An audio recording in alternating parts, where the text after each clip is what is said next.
Assalamu alaikum. In today's class you learn about electrical lighting.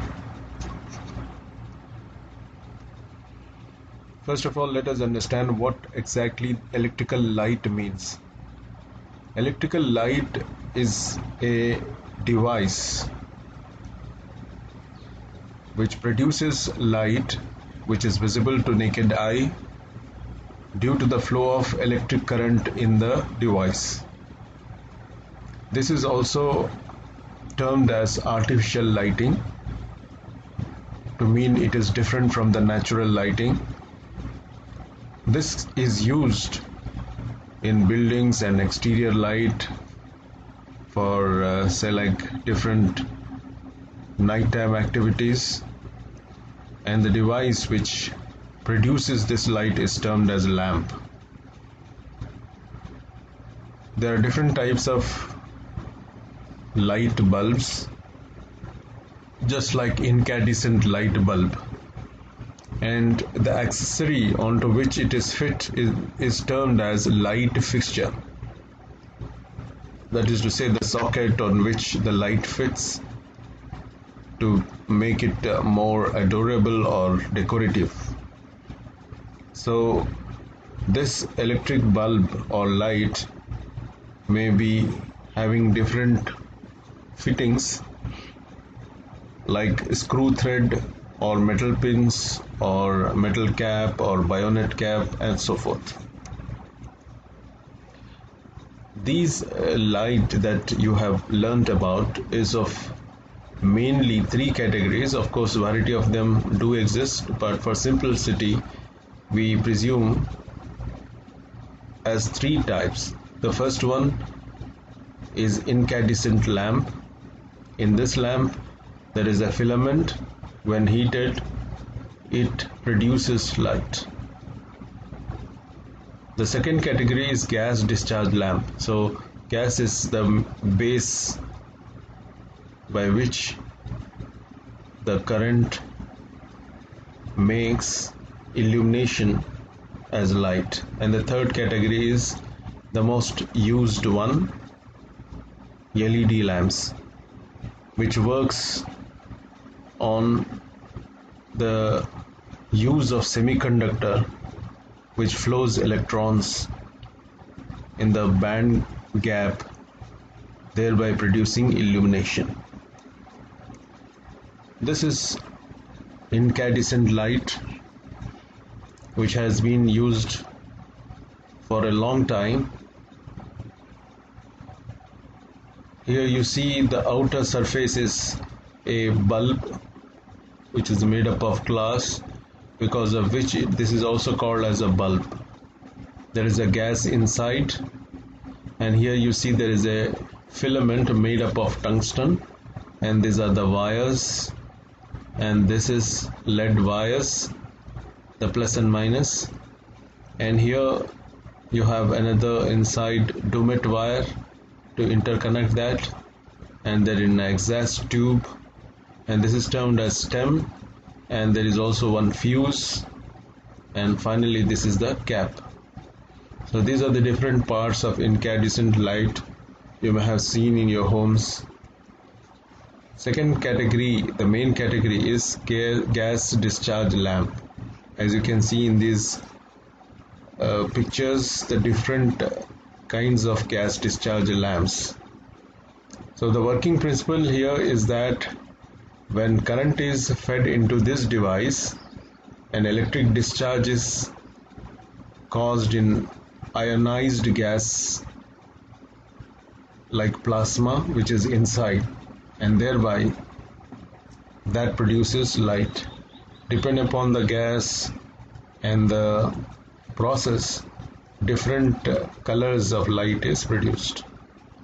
Variety of gases are used here, like argon, neon, krypton and xenon, etc. And there may be some additional substances mixed here, like mercury, sodium, metal halides, okay, which are vaporized to be a part of the gas. So this is gas discharge. And next we have the LED lamp. This is also termed as solid state lighting because it's purely made up of semiconductor device. Okay, so here there is no gas, there is no use of filament like the previous two main categories. Here we instead use a solid chemical element that can conduct when you pass power into that. The full form of LED is light emitting diode. These products are efficient by 90%. Yani if you apply the current, what all the current you apply, 90% of that is utilized, unlike the others which waste a lot of power that is given to it. And here we make use of a microchip by which there is capability of producing light.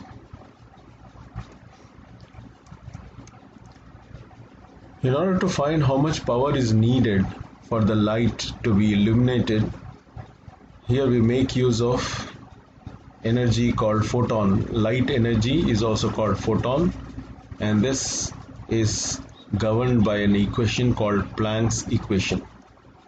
So here Q is photon energy in joules, H is Planck's constant, which is equal to 6.623 into 10 to the power of minus 34 joules second, and C is the speed of light, which is 2.9 into 10 to the power of 8 meters per second, and lambda is the wavelength of radiation. So photon energy is equal to Planck's constant into speed of light, the whole divided by wavelength of radiation in meters.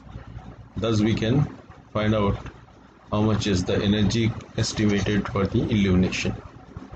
Then here we learn about LEDs working.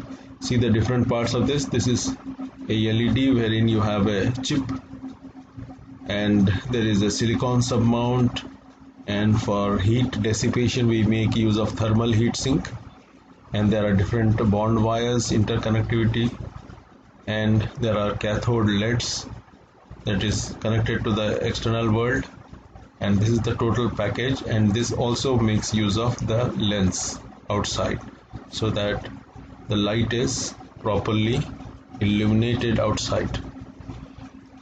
So this is just like an ordinary diode, and it consists of semiconductor material like P and N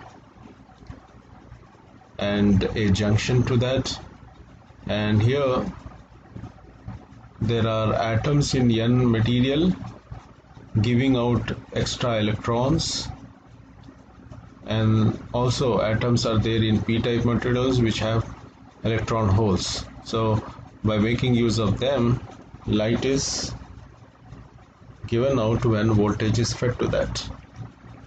So here there are some videos which explain the power requirements.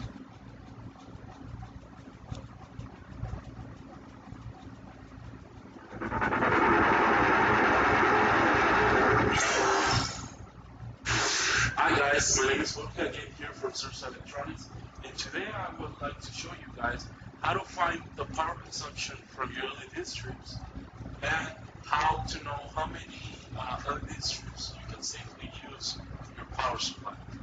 Okay, so first of all, to find your power consumption, what you guys can do is you can go to your data sheets. Okay, all of our Series C data sheets have the power spec. So this data sheet is in fact information given by the manufacturer of the LED, which says what is the density for it and what is the type of LED used, because LED can be a variety of kinds.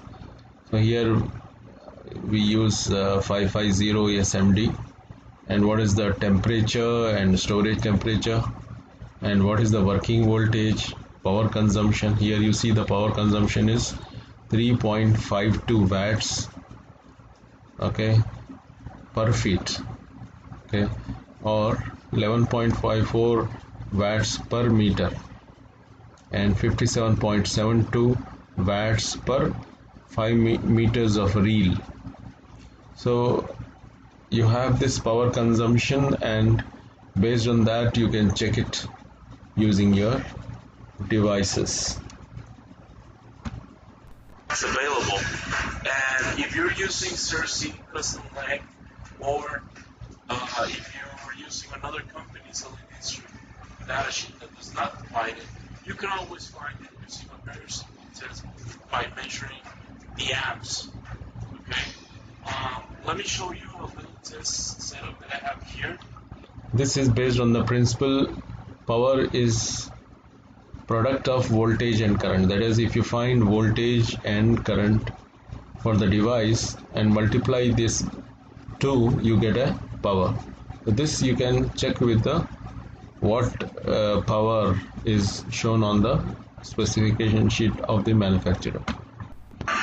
You have your LED strip, and then you have 2 multimeters set to your volts and to your amperage. Okay, so when you connect it, you're gonna be able to see your volts and your amperage. Okay, if you want to know. See here, this is voltage in DC. So your multimeter is put in voltage in DC, as you can see the knob, and here this is working as an ammeter which shows amperes in DC. So here you see this device is connected for amps, that is particularly milliamps.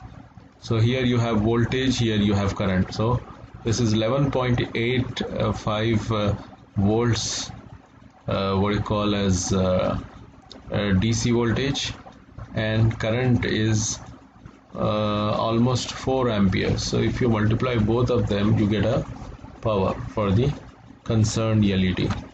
How to connect this? We've made a little wiring diagram for you to know how to set it up. Okay, so first of all, what you want to do is, once you got your volts and your amperage, you want to find your power consumption by multiplying your amps and your voltage. Okay, so you multiply your voltage, which right now is 11.83, times your amperage consumption, which is 4.23, so to speak. That gives you about 50 watts. Okay, so approximately we can find out what is the power here. So you have the voltage, you have the current, so when multiplied it is approximately 50, as seen approximately, that is equal to what has been specified in the specification sheet. So let's move to the next.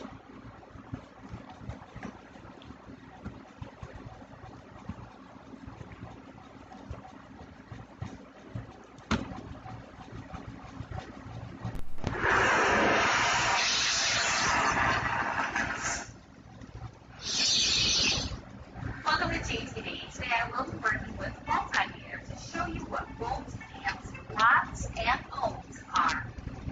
The volts is a unit of electric potential difference or voltage and is the force that sends the electrons through the circuit. An amp, short for ampere, is the unit of measurement for current and is the number of electrons that flow through a circuit. The ohms are the unit for resistance and slow down the electric flow.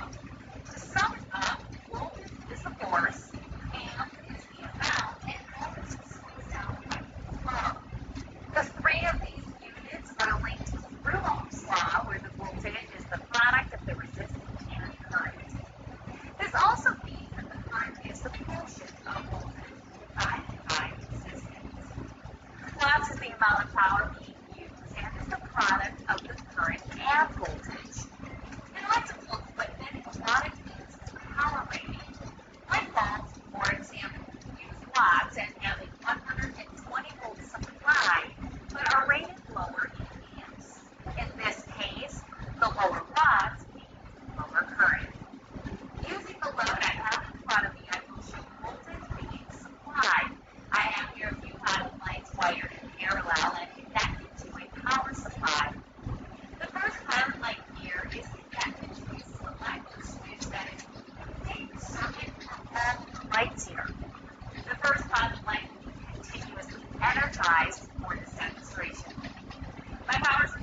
require more current and is measured in line with the load. I will turn off my power supply and then disconnect the line going to my pilot light. I will connect one end to one lead of my multimeter and the other lead I will connect to my pilot light. Make sure that the leads are in the proper port for amperage and then turn on the multimeter to the A or amps. Since the current is unknown, it is best to start at the higher setting to prevent damage to the multimeter. Now I will read my power and the current will display on the multimeter. I can then turn on the switch for all the loads to actuate. The current will rise on the display. Since I have already established 24 volts as the amount of voltage being used, I can take this number times 1 by multiplying it by 24. Power supplies along with thousands of other products and services are available at galco.com. So here you have learned how to find out current from the setup of light and battery, and voltage is directly taken from the battery. So we know how much voltage we are applying, multiply both of them and you get the power. So this is one of the way of finding the power. Next we move to the third video. Hey, look, sorry, I know you were just about to watch another YouTube video, but before you go, I've got a quick report. Good afternoon all. On my desk I have two new. So here in this video you learn about how to measure the light intensity, yani brightness of a bulb or a LED device. So this is a device which is used to check the brightness of a bulb. Items. This box of two Sainsbury's LED filament light bulbs. I bought this for £8, so that's £4 each. They are 806 lumens, and then you get this strange thing that says 6 watts equals 60 watts. Yeah, we know what that means. We will draw 6 watts of energy. It's the equivalent of 60 watts incandescent. And then there's this light meter. It's a mini light meter, UNIT. It's the UT383. This one I didn't buy. This was very kindly supplied to me by Banggood.com, so thank you very much.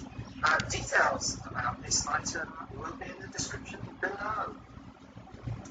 So I think you can probably guess what I'm about to try and do here. Yes, I'm going to measure the brightness of this bulb with this light meter. Right, let's take one of these bulbs. They're bayonet BC22, I think that's called, isn't it? Bayonet cap 22 millimeters. So let's put it in the socket and switch on. And yeah, that looks pretty nice.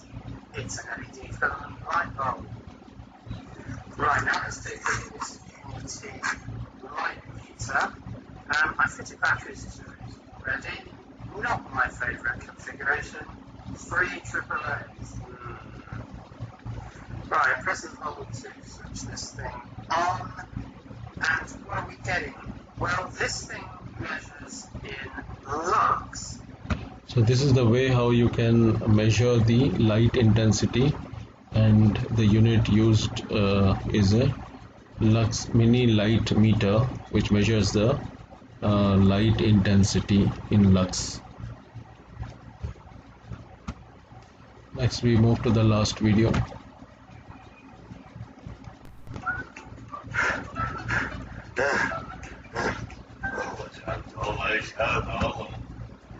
If I get asked one more question about how many lumens or lux a grow light puts out, I swear I'm going to make a video.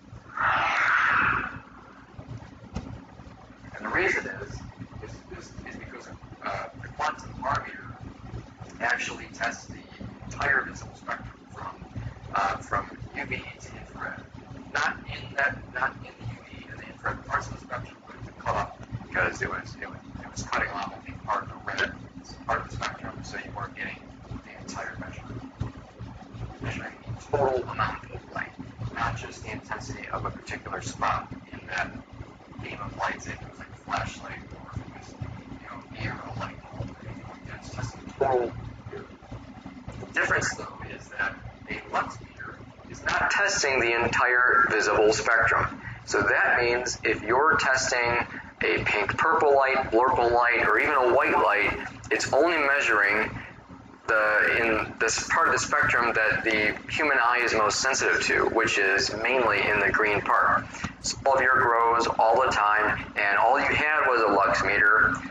This is the part where you could say, yes, certainly you can use a lux meter to test the light output. So it's going to measure the light from all parts of the spectrum, the visible spectrum, and it's going to put a number out on here. No matter what color the light is, what color temperature, if it's a pink, purple, red, blue, whatever, the number that you see on this screen is going to be the same across all those, because if I move it even just by like an eighth of an inch, it will change from maybe 10 to 15 micromoles. So that's about as close as I can get it for this light. But it's right around 500, and you can see over here on the lux meter, it says 333, and that is times 100. So now we're going to compare it to the maximum. Okay, now we're testing the... So in this way we can measure the light intensity using the different devices. So in today's class you have learned about the definition of light, what are the devices used for that, and how you measure the power related to that. Thank you.